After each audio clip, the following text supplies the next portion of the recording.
I want you to think about this honestly for a moment. Many people believe they struggle financially because of small spending, coffee in the morning, ordering food late at night, or subscriptions they forgot to cancel. You open your bank app, see small charges, and feel like those are the problem.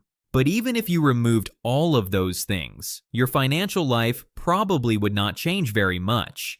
The real issue is usually a single decision that repeats every month, and for many people, it is sitting outside their house right now. The car. In the past few years, something quietly changed. People are no longer broke because of occasional spending. They are broke because of fixed payments they cannot escape. Rent increased, interest rates stayed high, and car payments grew larger without people realizing how serious it was. Many individuals now have a monthly car payment that feels like a second rent. They budget around it, they plan their life around it, and slowly they accept it as normal. Here is what makes it dangerous. A car payment feels responsible. It does not feel like overspending. It feels like adulthood. You wake up, go to work, and your vehicle takes you there. So your brain tells you the expense must be necessary. But necessary does not always mean affordable. Every household spends money in similar categories: housing, food, taxes, utilities, and transportation. Housing is expensive, yes, but transportation is unique because you control how expensive it becomes. Two people can earn the exact same income, live in the same city, and yet one builds savings while the other stays stuck financially for years. Often the difference is not intelligence, not education, and not luck. It is the car they chose. Cars used to be simple transportation. Now they function almost like social media profiles.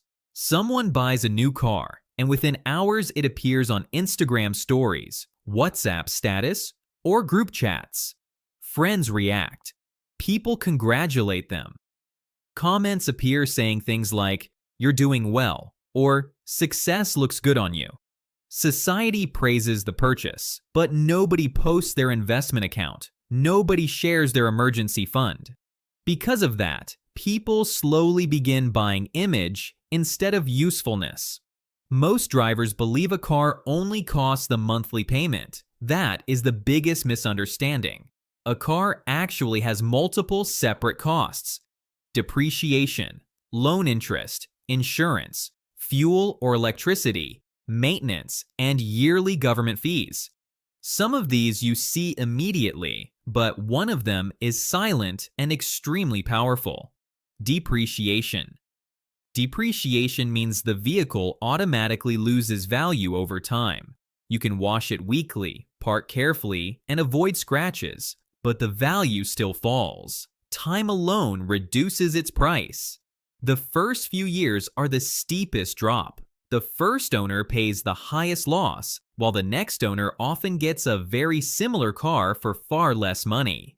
Imagine two neighbors. One buys a brand new car. The other buys a 3-year-old version of the same model. Both drive to the same places, sit in similar seats, and experience almost identical comfort. Yet one person paid significantly more and lost value immediately.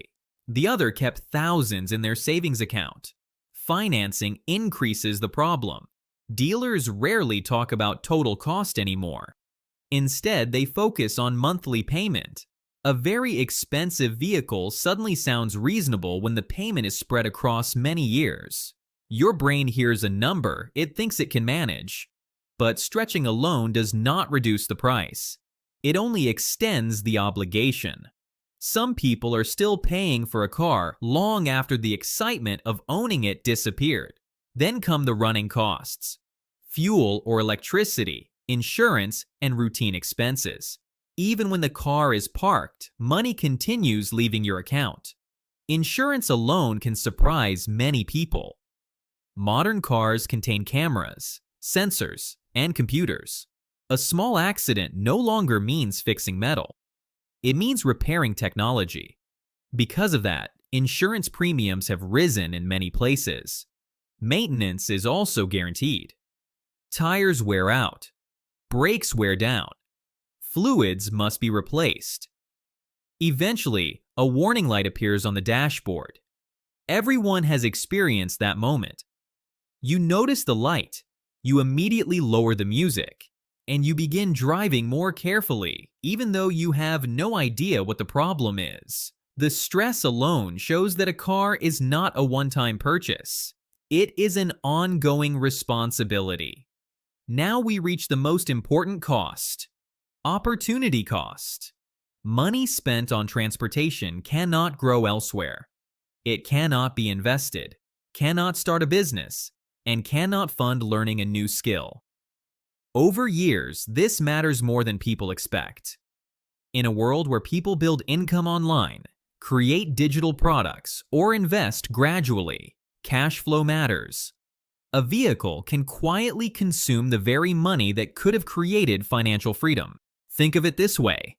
If every month a large payment leaves your account, that is not just money gone today. It is money that never had the chance to multiply tomorrow. Small, consistent investments over long periods often create large results, but only if the money exists to invest. This does not mean you should never own a car. It means you should be intentional, choosing reliability instead of appearance, considering used instead of new, avoiding very long loans, comparing insurance yearly, and reducing unnecessary driving can dramatically change your finances. Even living closer to work or combining trips can make a difference. A car should support your life, not define your identity. Many people unknowingly attach their confidence to what they drive, but strangers who see your vehicle are not paying your bills. The financial consequences stay with you long after the compliments fade. Here is the honest truth. A nice car can make you look successful, but controlling transportation costs is what actually creates success. Wealth is rarely built from visible purchases. It is built from consistent decisions nobody notices. The person who quietly manages expenses often gains freedom later, while the person who constantly upgrades stays trapped in payments. Before upgrading your vehicle, pause and ask a simple question. Are you buying transportation or are you buying approval? One changes how people see you today. The other changes how your life feels in the future. Only one grows over time.